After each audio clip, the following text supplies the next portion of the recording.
वाह, क्या आईपीओ है।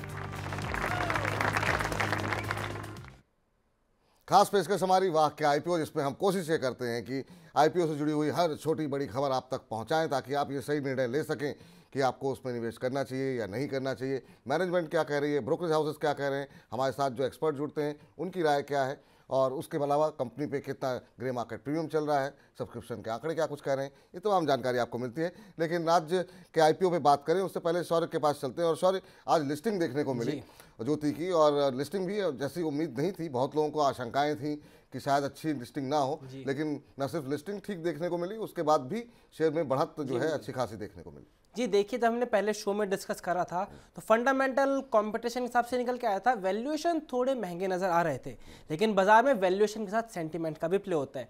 ओवरऑल मार्केट में रुझान पॉजिटिव था, तो कल तक जितना जीएमपी मिल रहा था कंपनी उतने पे लिस्ट होते हुए नजर आई है। अब जो आज गेन आया है उसके पीछे देखिए सब्सक्रिप्शन, जब 40 गुना सब्सक्रिप्शन हुआ है, काफी लोगों को नहीं मिला होगा। अच्छे लिस्टिंग के बाद वो लग रहा है वो लोग खरीदते हुए नजर आए हैं, और इस वजह से ज्योति सीएनसी आज खुला था 370 के प्राइस पर, और अभी अगर बात करें तो 418 रुपए के प्राइस पर कंपनी चल रही है। सर, अगर आपकी कवरेज जियोजित की रही हो तो आपकी टिप्पणी जानना चाहेंगे ज्योति सीएनसी के ऊपर, और यहाँ पर बहुत सारे हमारे जो दर्शक हैं उनकी भी टिप्पणी आई है, और एक मोटो जोशी जी ने भी सवाल भेजा है कि 387 के भाव पे उन्होंने सेकेंडरी मार्केट से लिए। वो उन लोगों के लिए क्या राय होगी जो अभी मौजूदा स्तर पे भी खरीदारी करना चाह रहे हैं, और आईपीओ बाजार को लेकर के आपका व्यू क्या है, क्योंकि यहाँ पर हम देख रहे हैं कि हर आईपीओ को लेकर के रिटेलर्स काफ़ी उत्साहित दिखाई दे रहे हैं। तो पहले तो ज्योति सीएनसी पर ऑटोमेशन पर हमने नोट नहीं निकाली थी, इसलिए विशेष रूप में टिप्पणी नहीं करूंगा, लेकिन हाँ इतना कहना चाहूंगा कि ये कंपनी काफी सक्षम और मजबूत कामकाज करती है। ऑटो एंसिलरी से जुड़ी हुई कंपनियां हैं, और बहुत बड़ा कामकाज स्थानीय मार्केट में हो रहा है, विदेशी मार्केट में हो रहा है, और भविष्य काफी उज्जवल लग रहा है। अब ये निर्भर पड़ेगा आंकड़े किस प्रकार के आते हैं। आईपीओ मार्केट को लेकर के विपुल जी, थोड़ा मतलब उत्साह ज्यादा लंबी अवधि के लिए रखें आप, अगर कंपनी अच्छी और मूल्यांक अच्छे हैं। लिस्टिंग गेन्स काफी लोग अब आकर्षित हो जाते हैं, तो ऐसी विचारधारा अगर आप रखते हैं तो हो सकता है अच्छी कंपनी में अगर आपको शेयर मिले हो, और अगर आपने लिस्टिंग गेन्स के ध्यान से ही किया होगा, तो आप लंबी अवधि में जो ज्यादा मुनाफा आते हैं वो छोटी अवधि में शेयर बेच करके आप गंवा सकते हैं। सर, चूंकि इस सेगमेंट में हम उन आईपीओस के बारे में भी बात करते हैं जो कि हाल फिलहाल में लिस्ट हुए हैं, कई सारे दर्शक तो सवाल भी पूछते हैं। केपी ज्वेलरी के नाम से इन्होंने अपनी आईडी बनाई हुई है, कल्पेश जी ने पूछा है टाटा टेक के ऊपर आपकी राय जानना चाहेंगे। अब इन्होंने 1241 के भाव पर ले लिए हैं, इन्होंने भी मुझे लगता है सेकेंडरी मार्केट में ही एंट्री ली है, 1 साल तक ये होल्ड कर सकते हैं। अगर आपकी कवरेज रही हो तो टाटा टेक्नोलॉजी पे आपकी राय जानना चाहेंगे।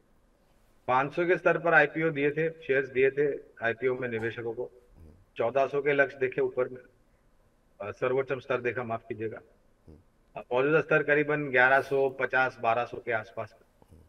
लंबी अवधि का निवेश बने रहे, 1100 के आसपास आता है या उसका थोड़े बहुत नीचे आता है तो और जोड़े, अगर आपने उस इस तरफ निवेश किया हो, और अगर किसी को नए स्तर पर भी निवेश, इस स्तर पे भी नया निवेश करना हो 1100 के आसपास या उसके नीचे, तो आप वो भी कर सकते हैं। जी, इस बीच जो है शौर्य, आपसे जानना चाहेंगे, अब जो आईपीओ का आज दूसरा दिन है मेडी असिस्ट का, वहाँ पर किस तरीके का रुझान देखने को मिल रहा है? क्या वहाँ पर भी उत्साह देखने को मिल रहा है रिटेलर्स का? जी, अगर सब्सक्रिप्शन की बात करें, जनरल जैसा हमने हाल ही के आईपीओ में देखा है, उतना अभी तक रिस्पांस नहीं आया है, क्योंकि आज दूसरा दिन है, आधा दिन निकल चुका है, अभी तक टोटल सब्सक्रिप्शन केवल 90% ही हुआ है, पूरा नहीं भरा है। हाँ, हालांकि रिटेल का सब्सक्रिप्शन 1.42 टाइम भरा है, स्मॉल एनआईआई बढ़ चुका है 1.12 टाइम, बिग एनआईआई 0.77 टाइम, और क्यूआईबी ने भी सब्सक्रिप्शन स्टार्ट नहीं करा है, वो जनरली आखिरी दिन ही करते हुए नजर आते हैं। ग्रे मार्केट प्रीमियम की बात करें तो ग्रे मार्केट में से 38 रुपीज़ पर शेयर का प्रीमियम मिल रहा है, 418 रुपीज़ का प्राइस बैंड है, और कंपनी लगभग 1100 करोड़ रुपए के आसपास जुटाने को देख रही है, जो पूरा ही ऑफर फॉर सेल है। चलिए, तो ये यहाँ पर जो है 38 रुपये के आसपास का यहाँ पर जो है ग्रे मार्केट प्रीमियम देखने को मिल रहा है। अब क्या ब्रोकरेज हाउसेस की रिपोर्ट्स क्या कह रही हैं? वेंचुरा सिक्योरिटीज़ का मानना है सब्सक्राइब करें, बीपी वेल्थ का मानना है कि यहाँ पर सब्सक्राइब करके चलें, कैनरा बैंक सिक्योरिटीज़ का मानना है सब्सक्राइब करें, लेकिन स्वास्थ्य का इन्वेस्टमार्ट ने कहा है वो इस पर कोई टिप्पणी नहीं करेंगे, न्यूट्रल राय उनकी यहाँ पर दिखाई दे रही है। अब जियोजित की कवरेज है कि नहीं, वो गौरांग सर से पूछ लेते हैं। गौरांग जी, आप की कवरेज है क्या? आईपीओ नोट निकाला है इस पर? नहीं विपुल जी, हमने इस पर कोई आईपीओ नोट नहीं निकाला है, इसलिए टिप्पणी नहीं कर पाए। जी, चलिए ठीक है। सर हाल फिलहाल में जो है बहुत सारे एसएमई क्षेत्र के आईपीओज आए हैं और एसएमई क्षेत्र में हमने काफ़ी हलचल देखी है। बहुत लोग जो है उत्साहित होकर के वहाँ भी निवेश कर रहे हैं और 100 गुने तक से हमने देखा कि ओवर सब्सक्रिप्शन देखने को मिला है। इस यूफोरिया को कैसे देख रहे हैं सर आप? देखिए, यहाँ पर कुछ खबरें भी आई थी एसएमई सेक्टर को लेकर के, बिल्कुल। और मेरे ख्याल से एक ही चीज कह सकता हूँ विपुल जी, सावधान रहे। सावधान रहे। चलिए, इस बीच जो है बहुत सारे दर्शक जो है जो हाल की लिस्टिंग हुई है उस पर राय जानना चाहते हैं और ध्रुव मेहता जी कह रहे हैं कि सर अगर इनोवा कैपटैब या हैप्पी फोर्जिंग में से किसी पर आपकी कवरेज आपके ब्रोकरेज हाउस की रही हो, हाल ही की लिस्टिंग है इनोवा कैपटैब और हैप्पी फोर्जिंग, इनमें अगर आप किसी पर कोई टिप्पणी करना चाहें तो क्या करेंगे सर? हैप्पी फोर्जिंग्स पर हमने आईपीओ नोट पर लंबी अवधि के लिए निवेश की राय दी थी और काफी अच्छी लिस्टिंग भी हुई थी मेरे ख्याल से। जी बिल्कुल।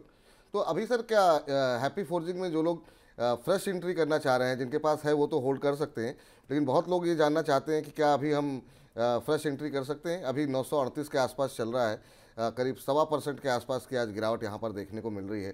तो हैप्पी फोर्जिंग पे कई सारे सवाल आए थे, तो फ्रेश एंट्री को लेकर के भी, तो मैंने कहा आपसे एक बार पूछ लेते हैं।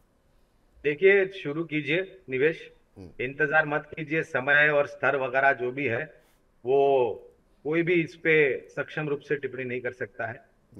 तो समय व्यर्थ मत कीजिए ये अनुमान लगाने के लिए कि क्या स्तर सही है और क्या समय सही है। शुरुआत कीजिए, मात्र एक ही विनंती है, पूरी ताकत लगा के नहीं, थोड़े थोड़े करके किस्तों में निवेश कीजिए।